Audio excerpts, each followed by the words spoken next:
Hi hello good evening மாலை வணக்கம். இன்றைக்கி நிஃப்டி, பேங்க் நிஃப்டி, சென்செக்ஸ் எல்லாம் பார்த்துடலாமா? டேரெக்டாக மார்க்கெட்டுக்கு போயிடும். நிஃப்டி எக்ஸ்பயர் இன்றைக்கி. எஸ், நிஃப்டி 19 பாயிண்ட் டவுனில் close. Bank Nifty 235 point down. Nifty 174 point down. சென்செக்ஸும் அதே மாதிரி நிஃப்டி மாதிரி 200 பாயிண்ட்ஸ் டவுன். இன்றைக்கி நிஃப்டி ஹை போனது 22,923 வரைக்கும் போயிட்டு சஸ்டெயின் ஆகாமல் பிரேக் டவுன் ஆகிடுச்சு. திருப்பி கீழே வந்து லோ போனது 22,812 வரைக்கும் போயிட்டு க்ளோஸ் வந்து 22,913 க்ளோஸ் வச்சுட்டான். பேங்க் நிஃப்டியும் அதே மாதிரி தான், ஒரு சின்ன வாலட்டிலிட்டி இருந்துச்சு. க்ளோஸ் பண்ணது 49,334. ஹை போனது 49,455. லோ போனது 49,150 வரைக்கும். நியர் அபவுட் ஒரு 100-200 பாயிண்ட்ஸ் ஸ்விங் இருந்துச்சு அப் அண்ட் டவுன். ஆனால் கன்சிஸ்டண்ட்டாக ஸ்விங் டவுனில் க்ளோஸ் பண்ணிட்டான். ஃபின் நிஃப்டியும் அப்படி தான், ஒரு 150 பாயிண்ட் மேலே கீழேயும் வாலட்டிலிட்டி கொடுத்துட்டு க்ளோஸ் வச்சது 23,281 பாயிண்டில் க்ளோஸ். சென்செக்ஸ் பெரிய மூமெண்ட்ஸ் ஒன்றும் இல்லைங்க, ஒரு ரேஞ்ச் பவுண்டாக தான் இருந்துச்சு. ஏன்னா லோ போயிட்டு அங்கேருந்து கொஞ்சம் கன்சிஸ்டண்ட்டாக டெவலப் ஆனால் மேலே. மிட் கேப் நல்ல புஷிங் இன்றைக்கி. மிட் கேப் 1.3% அப்பில் க்ளோஸு. ஸ்மால் கேப்பும் அதே தான், 1.4% அப்பு. மிட் கேப் க்ளோஸ் பண்ணது 51,163 close. Small cap 15,747 close. Last 3 டேஸாகவே மிட்டும் ஸ்மாலும் கீழே விழுந்ததுக்கு நல்ல ஒரு ரீபவுண்ட்ஸாக மேலே ஏறிட்டு இருக்கிறான். நல்ல ஒரு மார்க்கெட் தான் இன்றைக்கி. எஃப்ஐஎஸ் இன்றைக்கி நிஃப்டி எக்ஸ்பைரி, பெரிய மூமெண்ட்லாம் கிடையாது. காலையில் ஒரு கேப் டவுன் 94 பாயிண்ட் ஏதோ கேப் டவுனில் தான் காமிச்சான் ப்ரீ மார்க்கெட். அதில் தான் ஓப்பன் ஆச்சு. அங்கேருந்து ஸ்லோ அண்ட் ஸ்டெடியாக மேலே கொஞ்சம் கொஞ்சமாக ஏறினான். கொஞ்சம் 20,900 வரைக்கும் ஏறினாலும் ப்ரீமியமில் பெரிய இது இல்லைங்க. ஃபுல்லாக மெல்ட்டாகி கரைச்சிட்டான். ஆப்ஷன் செல்லர்ஸுக்கு தான் இன்றைக்கி லாட்ரி. நல்ல ஒரு மார்க்கெட் ஆப்ஷன் செல்லர்ஸுக்கு. ஒன்றுமே இல்லை, எல்லா ப்ரீமியமும் கரைச்சிட்டே வந்து அவுட் ஆஃப் த மணிலேருந்தே கரைச்சி மொத்தமாகவே 23,000 வந்து க்ளோஸ் பண்ணி 0 பண்ணுவான்னு பார்த்தா 22,900 வந்து 0 பண்ணி க்ளோஸ் பண்ணிட்டான். பரவாயில்ல, ஓகே மார்க்கெட் தான் இன்றைக்கி. எஃப்ஐஎஸ் இன்றைக்கி நேற்றோட டபுள் செல்லிங், 3,300 பாயிண்ட்ஸ் செல் பண்ணியிருக்காங்க க்ரோர்ஸ். டிஏஎஸ் அதை விட கொஞ்சம் ஜாஸ்தி வாங்கியிருக்கிறாங்க. வர்ற வாரத்துலலாம் இருக்கும் நிஃப்டி, சான்ஸ் இருக்குது. நான் டெக்னிக்கல் பார்க்குறப்ப நான் சொல்கிறேன். டாப் கெய்னர்ஸ் இன்றைக்கி யார்? ஸ்ரீராம் ஃபின் நல்ல மூமெண்ட்டுங்க, 4% அப் இன்றைக்கி. என்டிபிசி 3.2%. நம்ம லைவ்லேயே சொல்லியிருந்தோம் நல்ல மூமெண்ட்ஸ் இருக்கும். சிஎல்எஸ்ஏ அவங்களோட ரேட்டிங்கில் இம்ப்ரூவ் பண்ணியிருக்கிறாங்க. என்டிபிசி அது இல்லாமல் 2 ஸ்டாக்கும் கூடி இன்றைக்கி ஆட் பண்ணியிருக்கிறாங்க. ரேட்டிங் ஹை பர்ஃபார்மன்ஸ் கொடுத்துருக்காங்க. எம்என்டம் அதே மாதிரி நேற்று நல்ல டவுனாக இருந்துச்சு. இன்றைக்கி ஒரு பவுன்ஸ், டெட் கேட் பவுன்ஸ் மாதிரி 3% அப். அதாண்டி போட்டோம் சேம், நல்ல மேலேருந்து விழுந்ததுக்கு ஒரு பவுன்ஸ் 2.7%. பெல்லும் அதே தான், சிமிலர் 2.76. ரெண்டுமே டெட் கேட் பவுன்ஸ் தான். நாளைக்கு இது மறுபடியும் ரெட் ஆகிறதுக்கு நல்ல சான்ஸ் இருக்குது. டாப் லூசர்ஸ் யார்? ஹெச்டிஎஃப்சி, மாருதி, டெக்கம்னா tech Mahindra, Tata consumer product, HCL tech.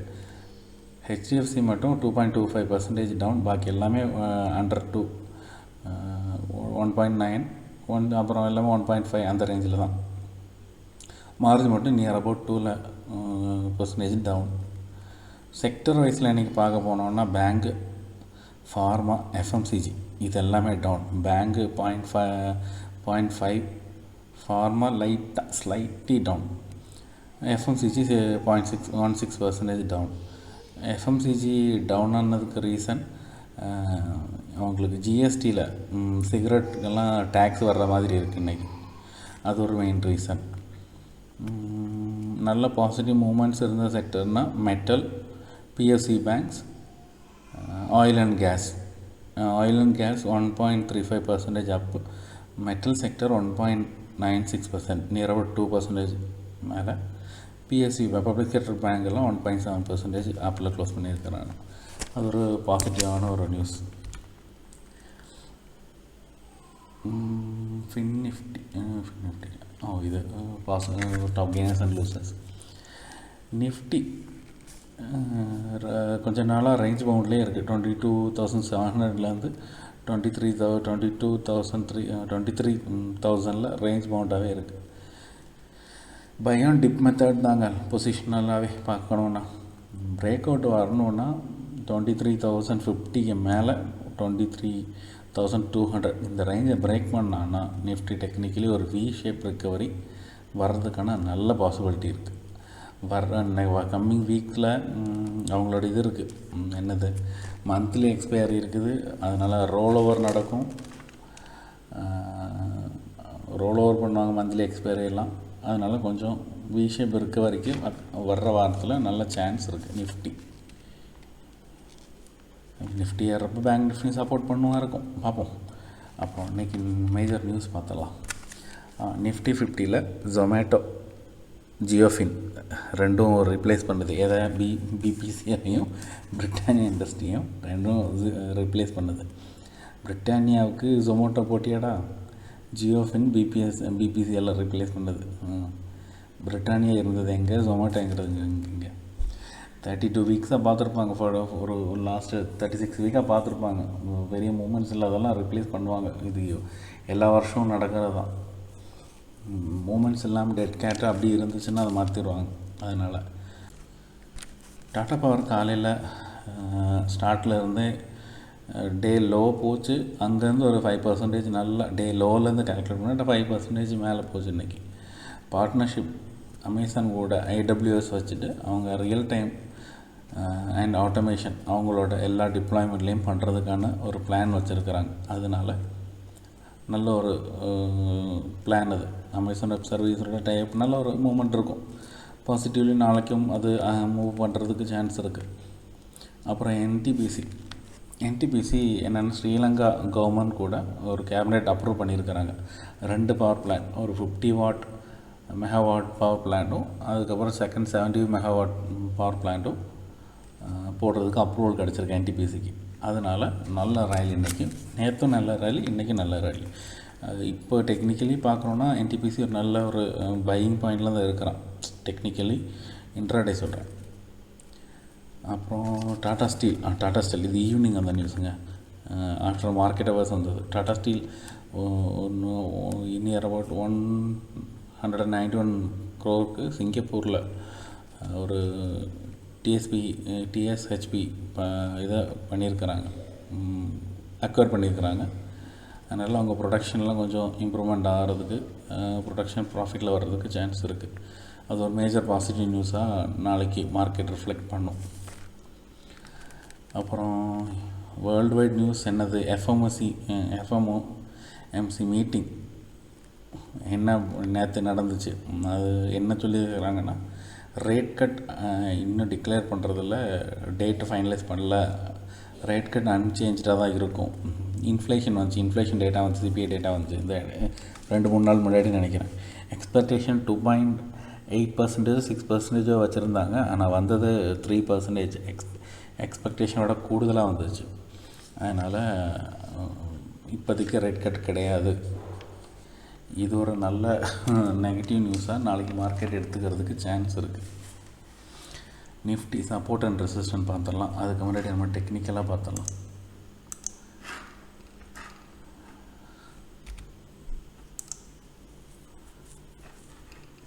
Nifty நம்ம போட்டு வச்ச அந்த கோட்டை இன்னும் தாண்டலைங்க, அந்த ரேஞ்சுக்குள்ளே தான் இருக்கிறோம். இப்போ 15 மினிட்ஸ் பார்த்துட்டாலும் இந்த ரேஞ்சுக்கு மேலே போகணும். இந்த ரேஞ்சுக்கு மேலே 1 hour க்ளோஸாக வைக்கணும் மினிமம். டே கேண்டில் க்ளோஸ் மஸ்ட்டுங்க. அது ட்ரெண்ட் ரிவர்சல் கன்ஃபார்ம் பண்ணுறதுக்கு. பேங்க் நிஃப்டி டே கேண்டில் பார்த்துட்டோம். இந்த ரேஞ்ச் போட்டு நம்ம மார்க் பண்ணது அப்படியே இருக்குது. இங்கே காலத்துக்கும் அதை வச்சுருப்பான் போல் இருக்குது. இந்த ரேஞ்சை விட்டு வெளியே வந்தால் தான் பேங்க் நிஃப்டி ரிவர்சல் கன்ஃபார்ம் சொல்ல முடியும். ரெசிஸ்டன்ட் பக்கத்தில் இருக்குது, ஆனாலும் இந்த ரேஞ்ச் பவுண்ட்லேருந்து மேலே வரணும். ஃபின் நிஃப்டியும் பேங்க் நிஃப்டியும் சிமிலராக தான் இருக்கும். எஸ், இதை பிரேக் பண்ணணும். அப்போ தான் லோயர் ஹையை பிரேக் பண்ணி அடுத்த மூமெண்ட்ஸ் காமிப்போம். சென்செக்ஸும் நிஃப்டியும் ஒரே மாதிரி தான். S, similar. இதை பிரேக் பண்ணுங்க. இதை பிரேக் பண்ணி ஃபஸ்ட்டு டார்கெட் இருக்குது, அப்படி இப்படி நெக்ஸ்ட் டார்கெட்டும் இருக்குது. எஸ், ஒரு பாசிட்டிவான நியூஸ் என்னென்னா விக்ஸு பிலோ 15 க்ளோஸ் பண்ணி ரொம்ப நாள் ஆச்சு. இன்றைக்கி தான் கொஞ்சம் நாள் கழித்து க்ளோஸ் பண்ணியிருக்கலாம்.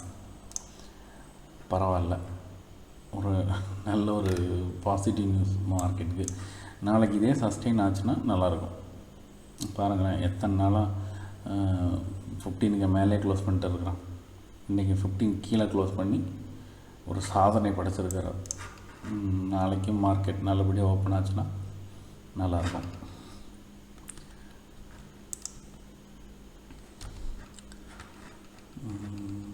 ஓப்பன் இன்ட்ரெஸ்ட் பார்க்குறதுல பெரிய யூஸ் இல்லைங்க. எக்ஸ்பைரி முடிஞ்சிச்சு இன்றைக்கி நிஃப்டிக்கு. லைவ்லேயே சொல்லியிருந்தேன் இவ்வளோ இருக்கும், இப்படியெல்லாம் இருக்கும்னு. பாருங்கள், 22,900 நல்ல புட் ரைட்டிங் க்ரியேட் பண்ணி மார்க்கெட்டை க்ளோஸ் பண்ணி முடிச்சிட்டாங்க. பேங்க் நிஃப்டி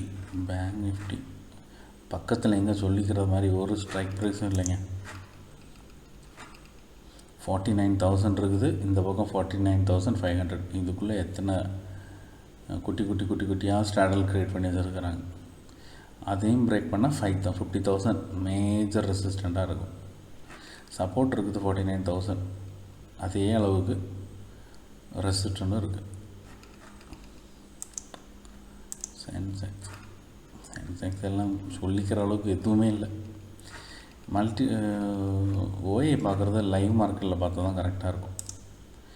ஏன்னா டக் நம்ம சேஞ்ச் ஆகிட்டே இருக்கும். அது பிசிஆர் ஓகேங்க, 1 வந்துருக்குது. சரி, இதான் முடிஞ்சு போச்சுல, அப்புறம் இதை பார்த்து பிரயோஜனம் இல்லை. ஹீட் மேப் பார்த்துடலாம். Heat map banking HDFC ICICI தவிர பாக்கியெல்லாம் ஓகே தான். NTPC இது இந்த ரெண்டும் நாளைக்கு ஒரு டவுட்ஃபுல்லாக தான் இருக்கும். NTPC ஓகே பார்ப்போம். யூஎஸ் மார்க்கெட் லைவ் டேட்டா பார்த்துடலாம். டவ் ஜோன்ஸ் 1.25% டவுனில் தான் கரண்ட்லி ரன் ஆகிட்டு இருக்குது. என்ன ஓப்பன் பண்ணதே டவுட்டில் தான் ஓப்பன் பண்ணாங்க இன்றைக்கி. எல்லாம் நம்ம ட்ரம்ப் நாத்த டாரிஃப் போடுறதை பற்றி கிளப்பி ஓடுறதுனால கொஞ்சம் பயமாக தான் இருந்துச்சு எல்லாருக்கும். அதே மாதிரி ஓப்பன் ஆச்சு இன்றைக்கி. டாலர் இண்டெக்ஸ் குறைஞ்சிருக்குங்க, பரவாயில்ல. நல்ல ஒரு 110 போனோம் லாஸ்ட் வீக். அங்கேருந்து கிராஜுவலி குறைச்சிட்டாங்க. இது ஒரு டாலர் இண்டெக்ஸ் குறைஞ்சின்னா இந்தியன் மார்க்கெட்டுக்கு கொஞ்சம் சப்போர்ட்டிவாக இருக்கும். நாஸ்டாக்கும் 0.5%, 6% டவுனில் தான் இருக்குது. நாளைக்கு மார்க்கெட் என்ன பண்ண காத்திருக்கான்னு தெரில. ஓகே, லாஸ்ட்டாக USD INR பார்த்துடலாம். 86.52. பகலில் பார்க்குறப்ப 64 இருந்துச்சு, குறைச்சிட்டாங்க. எஸ், பார்த்தீங்களா, பகலில் பார்க்குறப்ப 64 இருந்தான், அங்கேருந்து அப்படியே குறைச்சிட்டாங்க. குறைச்சி கொண்டு வந்துட்டாங்க. அப்போ நாளைக்கு மார்க்கெட் கொஞ்சம் ஸ்டேபிளாக இருக்கும். IT செக்டாரும் ஃபார்மா செக்டாரும் கொஞ்சம் காஷியஸாக இருக்கணும். பாக்கியெல்லாம் ஓகே தாங்க. ஓகே மக்களே, அப்போது நன்றி. நாளை லைவில் பார்ப்போம்.